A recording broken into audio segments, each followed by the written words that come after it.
the more effort we have to put into something, the less likely it is to be a habit or to be sustaining in the long run.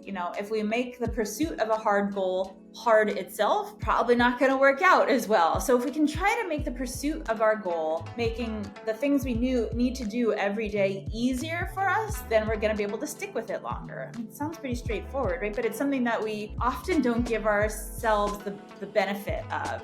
We come in strong thinking like, new year, new me, I'm going to change myself in all of these ways. But just thinking about that setup is like, yeah, that sounds really exciting, but it sounds super hard. So good luck to you, right? But we don't really realize that. We get caught up on our own enthusiasm, and then we choose courses of action that might be the whole cold turkey or instant change, and then we just hope that it sticks.